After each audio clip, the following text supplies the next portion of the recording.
Greetings to all Cameroonians, French Cameroonians, English Cameroonians, Southern Cameroonians. Greetings to all Cameroonians. This is King Ahidjo. My reason for making this video today is because one of the former lady of Cameroon just passed away. Jermaine Habiba Ahidjo, the first lady to President Ahidjo, the first president of Cameroon. You know, there's something that is certain when you are born, something that is guaranteed when you are born in this world. It doesn't matter what time you're born. It doesn't matter if you're born in 2020 or born in 1920 or born in whatever time. But so long as you're born, so long as you're born, what is guaranteed is that you will die. That is just life. There's a beginning of life and there's an end of life. So, Jermaine Habiba Ahidjo just passed away, former First Lady of Cameroon, who was married to President Ahidjo, the first president of Cameroon. Now, since the first president of Cameroon died in 1989 in Dakar, Senegal, um, the wife, Jermaine Habiba Ahidjo, who just passed away, she has fought for 31 years to make sure that the husband could be buried in his own native country, which is Cameroon. But for whatever reason, President Paul Biya has made it crystal clear that Ahidjo will never be buried in Cameroon so long as he's alive. But I want to say this. How come none of the presidents in all the more than 54, 55 countries in Africa could not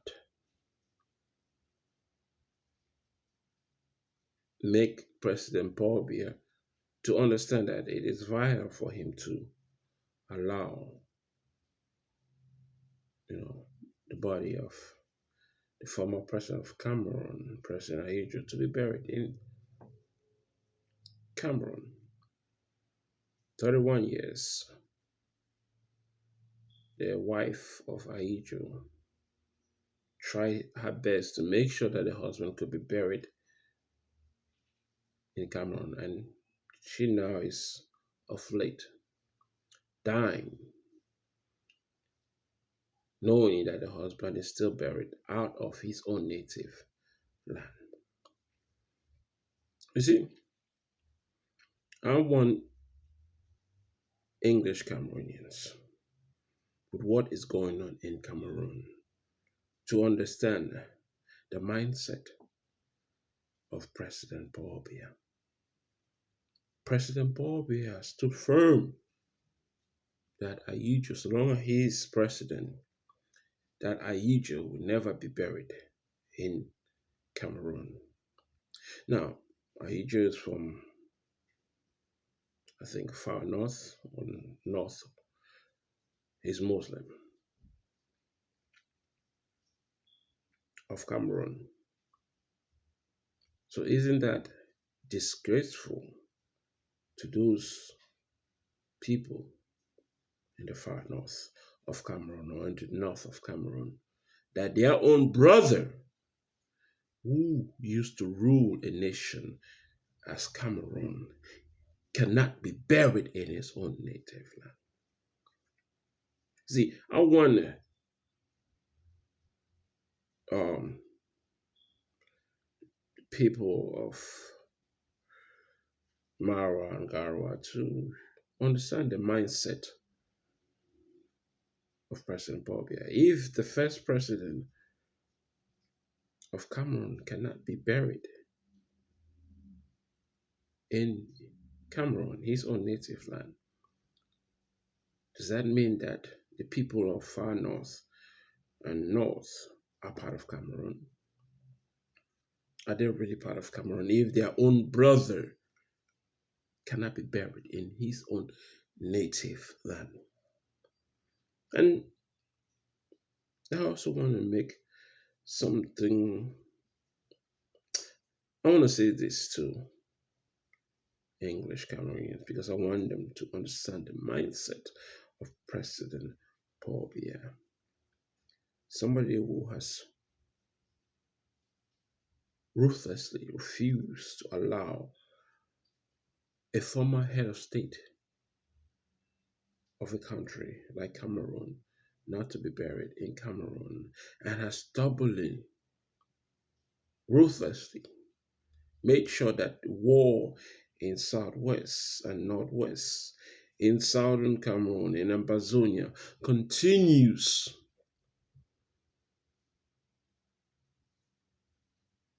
until he gets what he wants. Look at the two comparison. Ahidjo is buried out of the country. The wife fought for 31 fucking years to try to bring the body of the husband in Cameroon, and she failed, dying. And we have been fighting this war for 4 years, and Biya ruthlessly and stubbornly refused to seek for peace. He wants war. Is war is death or complete submission into him. So southern Cameroonians, northwest and southwest, Anglophones or Anglophiles, as Republic Cameroon calls you or calls us, Anglophiles. Are we gonna bow down and submit to President Paul Biya in order to avoid this war, in order for us to stop this war from continuously occurring, or are we gonna stand united and fight President Paul Biya and his regime to make sure that we get a nation of our own? Because with all the disunity within Northwest and Southwest, within Anglophones, within Ambazonians, because there are several disunity within this war, within just Southern Cameroon as a people. First, we have Anglophones who are against the war. We have Anglophones who are for one Cameroon.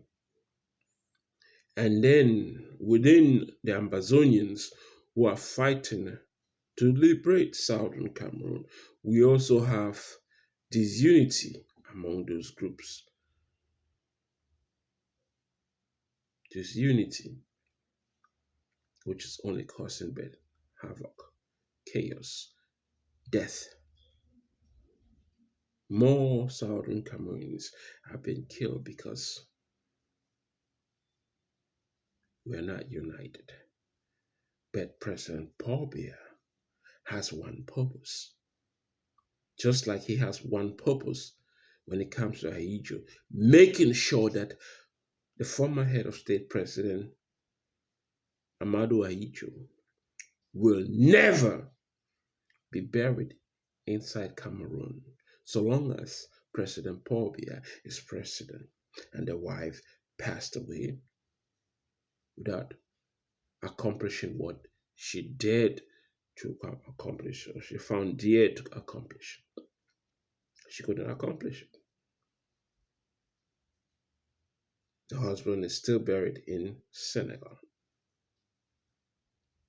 For 31 years, President Paul Biya made sure that man stays in Senegal. And the wife who fought is not dead.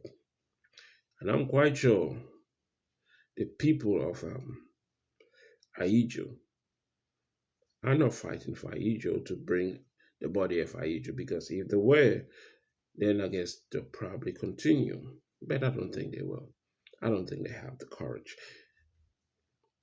If the wife couldn't do it, I don't think the Muslim will do it.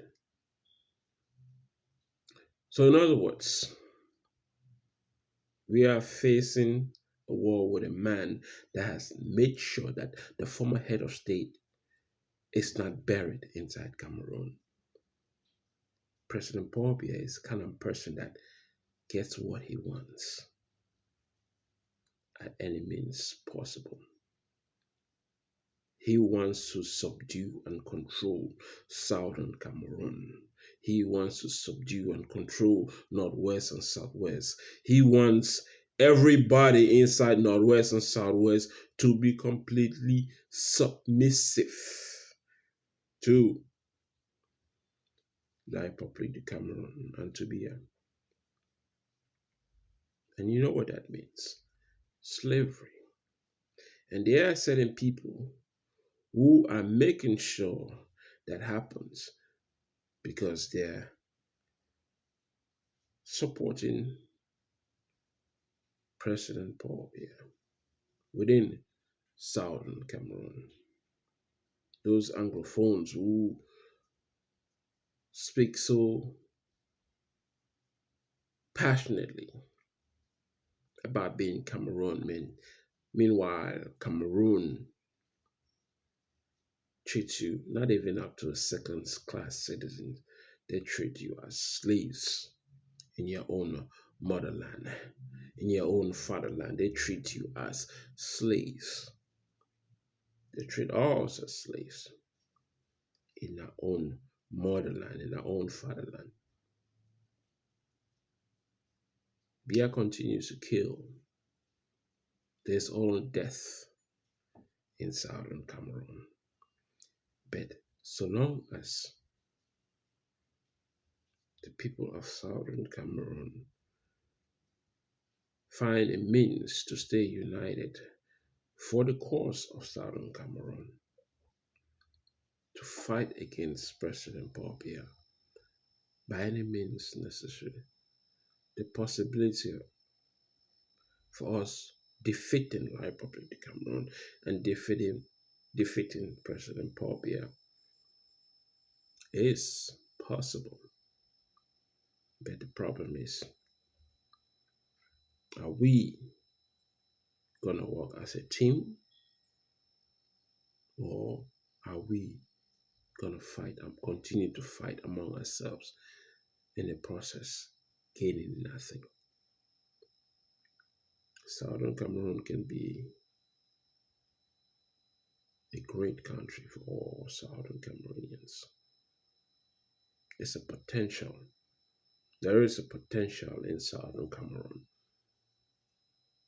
but Southern Cameroon lacks true leadership because the people in Southern Cameroon, those who are fighting for the revolution, those who call themselves Amazonians, are disunited. And because of that disunity, the chances for us to win this war, this revolution against President Paul Biya is very, very slim. Very slim. Do we want to win or do we want to lose? That's up to the leadership in the diaspora. That's up to the leadership of the military groups all over the 14 counties. So long as the military groups in the 14 counties can be united, can stay united, can work as a team, and the leadership in the diaspora can work as a team to create this nation that we all dearly need, then we will be able to create a pathway where the chances for us obtaining our liberty, our freedom, our independence, our sovereignty as a people will be created, will be obtained. But the lack of teamwork within the leadership, the lack of teamwork within the military groups is destroying Southern Cameroon, is destroying the revolution. That is just King Ahidjo's honest opinion. Can we win? Probably. Will we win? That is to tell.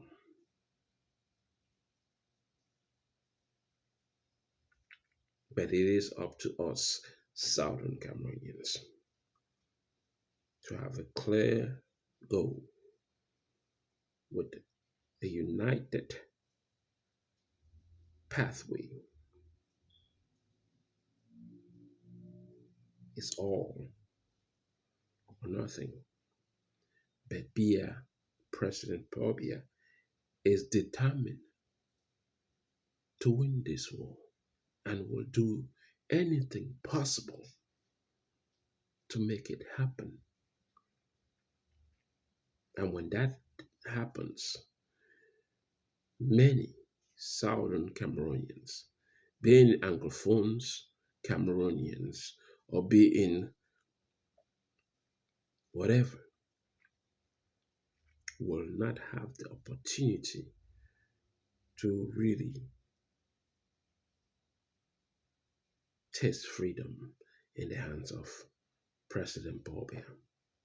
Because a man that has made sure that the former president will never be buried in his country of birth for almost 31 years, over 31 years to be exact, is ready to push his war for another 31 years. This is King Ahidjo.